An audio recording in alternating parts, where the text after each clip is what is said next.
Assalamualaikum warahmatullahi wabarakatuh. Hai halo Delvers, selamat datang di channel Tamara Delv. Video ini akan membahas mengenai salah satu insiden penerbangan yang pernah menimpa salah satu maskapai asal Pakistan. Penyebabnya pilot error. Tapi apa kira-kira yang dialami oleh dua pilot di dalam ruang kokpit pesawat Boeing 737? Kita akan take off ke kronologi.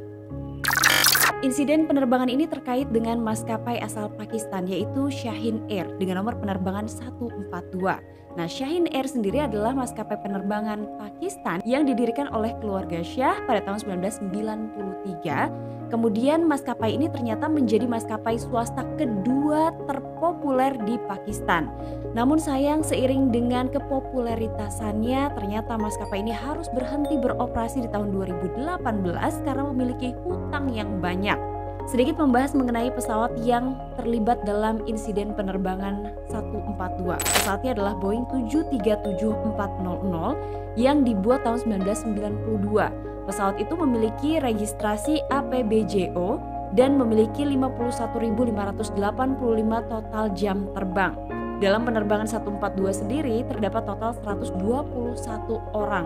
Sementara itu ada dua pilot yang bertugas di dalam penerbangan 142. Namun nama kedua pilot ini tidak diinformasikan, hanya saja diketahui Kapten adalah seorang laki-laki berusia 59 tahun dengan 19.302 total jam terbang. Sementara First Officer-nya berusia 34 tahun dengan 2.076 total jam terbang.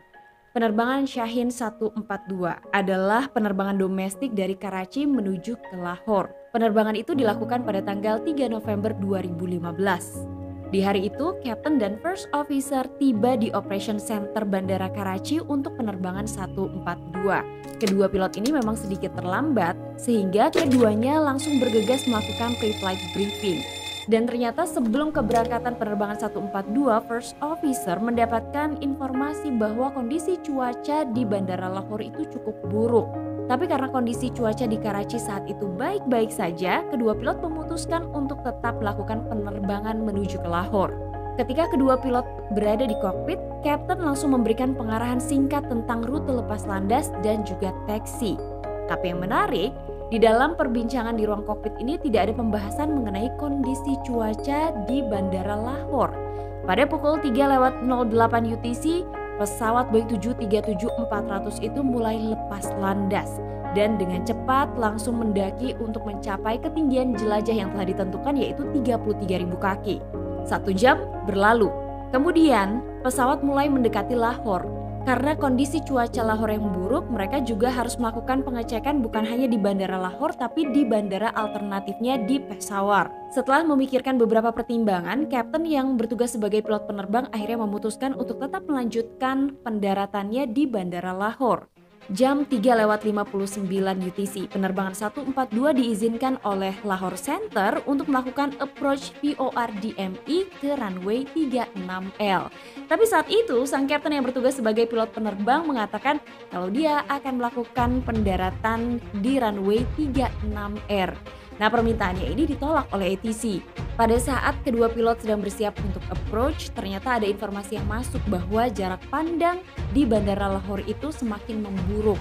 Kedua pilot kemudian berdiskusi mengenai approach untuk pendaratan di runway 36. Saat itu, keduanya berencana untuk menggunakan landasan pacu 36R dan setelah pesawatnya mendekat ke runway 36R itu, pesawat akan berbelok menuju ke runway 36L. Nah, pada saat proses approach, First Officer mencoba menghubungi Bandara Sialkot. First Officer mencoba menghubungi bandara itu sebanyak 2 kali melalui radio tapi tidak ada respon. Nah, kenapa First Officer mencoba menghubungi Bandara Sialkot padahal bandara alternatif penerbangan 142 ada di Peshawar? Nah, alasannya adalah karena Peshawar masih berjarak sekitar 50 mil dari posisi pesawat, sementara Bandara Sialkot lebih dekat dari posisi pesawat. Tapi saat itu tidak ada petugas bandara yang merespon panggilan dari penerbangan 142. Dengan semua yang dialami penerbangan 142, Kapten tiba-tiba saja memutuskan untuk approach Arnaf ke runway 36L. Namun pada kenyataannya pesawat ini tidak memiliki perangkat untuk approach Arnaf. Bukan hanya itu, tapi dengan melakukan approach Arnaf, Kapten atau pilot dari penerbangan 142 ini akan melanggar approach yang sudah disetujui sama ATC Lahore. Approach Arnav sendiri dapat didefinisikan sebagai metode navigasi yang memungkinkan pesawat terbang pada jalur apapun yang diinginkan dalam jangkauan sinyal navigasi yang direferensikan stasiun atau dalam batas kemampuan sistem mandiri atau kombinasi keduanya. Ketika Kapten sedang sibuk dengan approach-nya, beda halnya dengan sang first officer. Saat itu ia terus berusaha untuk menghubungi bandara Sialkot, tapi sayangnya bandara itu tetap tidak merespon. Nah, tiba-tiba saja ketika first officer-nya ini sedang sibuk menghubungi bandara alternatif itu, ia melihat Kapten memprogram FMS atau Flight Management System di mana pesawat itu mendarat di runway 18L, bukan runway 36L yang sudah disetujui dengan ATC. Nah, mengetahui hal itu, first officer langsung memutus hubungan radionya dengan bandara Sialkot dan memperbaiki kesalahan yang dilakukan oleh Kapten. Kemudian setelah itu Kapten menghubungi Lahore Approach dan melaporkan bahwa ia tetap akan melanjutkan proses approach itu menuju ke runway 36L dengan approach Arnav. Kapten saat itu telah memutuskan bahwa ia tidak akan melakukan approach VOR DME jam 4:20 UTC. ATC Lahore memperhatikan pesawat itu masih terlalu tinggi untuk proses pendaratan di Bandara Lahore. Nah, maka kemudian untuk memastikan, ATC menghubungi penerbangan 142 dan bertanya kepada pilotnya apakah mereka tetap bisa melakukan pendaratan di runway 36L. Jawaban pilot adalah afirmatif. Padahal saat itu ketinggian pesawat harusnya 3.000 kaki, tapi penerbangan 142 masih berada di ketinggian 5.000 kaki. Bukan hanya masih terlalu tinggi, tapi sebenarnya pesawat ini juga berada di jalur yang tidak seharusnya. Ketika semakin dekat dengan landasan pacu, saat itu ternyata pesawat masih jauh di atas glide slope. Tapi karena kedua pilotnya mampu meyakinkan Lahore Approach bahwa mereka bisa melakukan pendaratan yang aman di bandara itu, maka penerbangan 142 diizinkan untuk mendarat dengan kebijaksanaan pilot. Nah, ketika pesawat itu berjarak sekitar 9 nautical miles dari landasan pacu, Kapten menonaktifkan autopilot. Dengan kata lain, dia akan mendaratkan pesawat itu dengan menggunakan tangannya secara manual. Kecepatan penurunan dari pesawat Boeing 737 itu tiba-tiba saja meningkat. Kapten berlomba untuk mencegat glide slope. Dia melakukan semua ini tanpa adanya visual di landasan. Dan pada saat posisi pesawat semakin dekat dengan daratan, justru kecepatan dari pesawat itu mulai berfluktuasi dan pesawat mulai tidak stabil, di mana pesawat itu miring ke kanan dan miring ke kiri. Dalam posisi itu, Kapten berusaha untuk mensejajarkan posisi pesawat dengan landasan pacu. Padahal landasan pacunya sendiri belum bisa terlihat oleh kedua pilot. Saat posisi pesawatnya tidak stabil, Kapten sempat bertanya kepada first officer apakah dia sudah bisa melihat runway, dan first officer menjawab belum.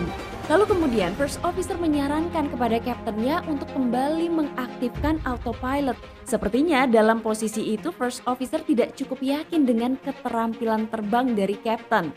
Posisi pesawat sekitar 500 kaki dari daratan dan first officer sudah sangat siap untuk go around. Tapi lain halnya dengan sang kapten. Ketika pesawatnya berada di ketinggian 500 kaki dan seharusnya pilot mengambil keputusan untuk go around, kapten justru melanjutkan proses pendaratannya. Sekali lagi kapten bertanya kepada first officer apakah ia sudah melihat landasan pacu, dan lagi-lagi first officer masih menjawab ia belum bisa melihat landasan pacu. Padahal ketinggian pesawat seharusnya sudah sangat dekat dengan daratan.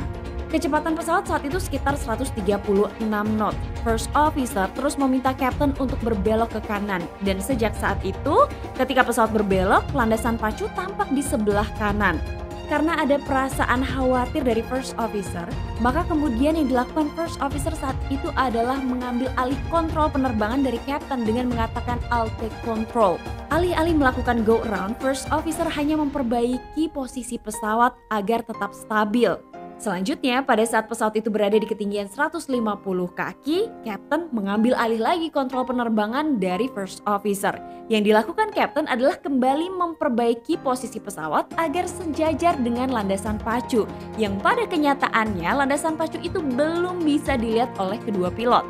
First officer mencoba semua usaha terbaik untuk memperingatkan kaptennya tentang apa yang dilakukan kapten.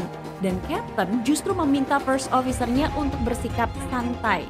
Ia justru mengatakan kepada first officernya, tenang, kita hanya harus tenang saja dalam proses pendaratan pesawat ini. Dalam posisi seperti itu, kaptennya justru menenangkan first officer, padahal posisi penerbangannya jelas-jelas sangat mengkhawatirkan. Setelah berada di ketinggian 150 kaki, pesawat terus turun dan kali ini ada di ketinggian 100 kaki. Di ketinggian itulah first officer mencoba untuk mengambil kembali kontrol penerbangan dari captain dengan mengatakan I'll take control. Dan saat itu first officer mulai mengendalikan volume control. Tapi anehnya tidak ada sesuatu yang terjadi setelah first officer mengambil alih kontrol penerbangan karena ternyata tangan dari captain itu masih berada di kolom kontrol di hadapan captain sehingga menghalangi input dari first officer. First officer langsung berteriak kepada captainnya untuk menjauhkan tangannya dari kolom kontrol. Ada yang aneh dengan captain saat itu. Tapi ternyata first officer telah kehabisan waktu untuk memperbaiki posisi pendaratannya. Karena saat itu posisi pesawat sudah terlalu rendah. Dan pada akhirnya Boeing 737 itu mendarat 1.400 kaki di landasan pacu. Pendaratannya sangat keras. Sehingga kemudian yang terjadi berikutnya adalah roda pendaratan dari pesawat itu patah atau terlepas dari badan pesawat. Karena roda pendaratan pesawat itu patah sehingga pesawat itu justru keluar dan semakin jauh dari landasan pacu. Ketika pesawatnya sudah berhenti, kedua pilot terdiam. Dan saat itu kapten juga tidak mengatakan apapun.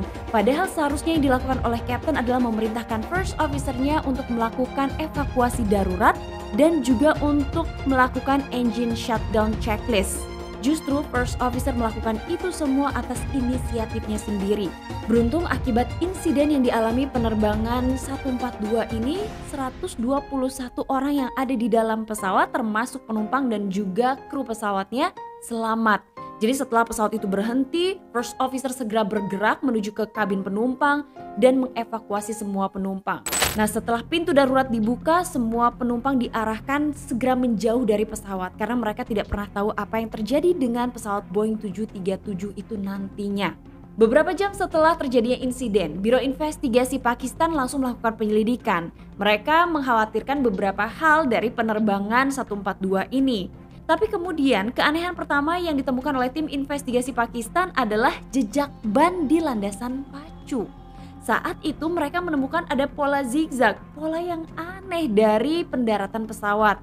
Dicurigai hal ini terjadi karena adanya osilasi pada saat pendaratan pesawat. Bahkan pabrikan Boeing sendiri menilai bahwa patahnya roda pendaratan ini disebabkan karena hentakan yang keras yang melebihi batas desain dari pabrikan pesawat Boeing itu sendiri.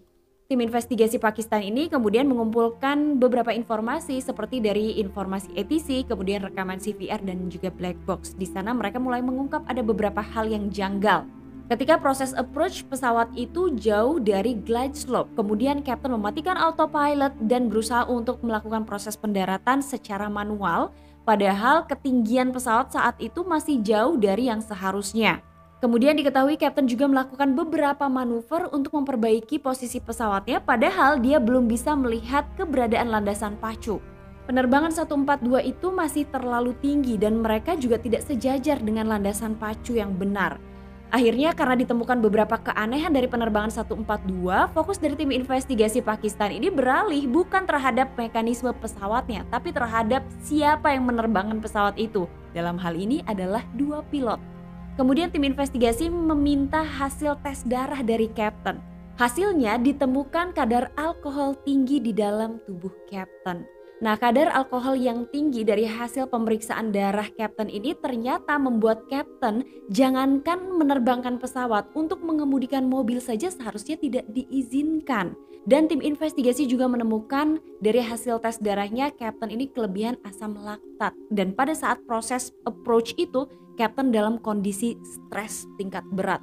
Nah selain kapten ternyata dilakukan juga tes darah terhadap first officer. Dan hasilnya darah dari first officer ini bersih. Dengan kata lain dia dapat berpikir dengan sangat baik pada saat mengetahui kondisi penerbangannya sangat berbahaya. Dan ia juga mencoba untuk terus memperbaiki posisi pendaratan pesawatnya. Akhirnya setelah mengetahui bahwa kapten ini dalam kondisi mabuk pada saat menerbangkan pesawat Boeing 737 ke Lahore ini, tim investigasi, first officer dan pihak maskapai tahu kenapa kapten mengambil keputusan-keputusan yang aneh. Mulai dari salah memprogram pendaratan yang seharusnya ke runway 36L jadi ke runway 18L. Kemudian disadari juga akhirnya kenapa Captain menolak upaya untuk go around padahal posisi pesawatnya sudah dekat dengan daratan dan mereka tidak memiliki visual yang cukup. Dan bahkan menurut keterangan dari first officer itulah alasan kenapa akhirnya Captain tidak memiliki kesadaran untuk melepaskan kolom kontrol ketika first officernya sedang berjuang mati-matian untuk memperbaiki sikap pesawatnya. Pada akhirnya, insiden penerbangan 142 ini disebabkan oleh pilot yang sedang mabuk di dalam penerbangan sehingga fokus untuk mengambil keputusan itu jauh dari kata benar. Sementara itu first officer-nya berjuang mati-matian untuk memperbaiki kesalahan-kesalahan yang telah dilakukan oleh kaptennya. Nah Delvers, gimana menurut kalian nih? Ada beberapa juga kalau nggak salah yang aku pernah bahas mengenai pilot-pilot error di mana pilotnya lagi mabuk juga. Kalau kalian tahu adalah maskapai dari Rusia. Kalian boleh komen di nomor penerbangannya berapa kalau kalian masih ingat. Terus ada beberapa kasus lah. Kalau kalian masih ingat, kalian boleh banget nih kasih tahu aku lagi atau ingetin lagi teman-teman yang lain ya. Terima kasih untuk kalian yang udah nonton video aku hari ini. Jangan lupa di subscribe, dinyalain lonceng notifikasi. Terima kasih untuk kalian yang udah subscribe. Terima kasih juga untuk kalian yang baru subscribe dan baru nemuin channel aku. Jangan lupa minggu depan atau hari-hari berikutnya nonton lagi channel Tamara Delvia. Sampai ketemu lagi. Assalamualaikum warahmatullahi wabarakatuh. Bye-bye.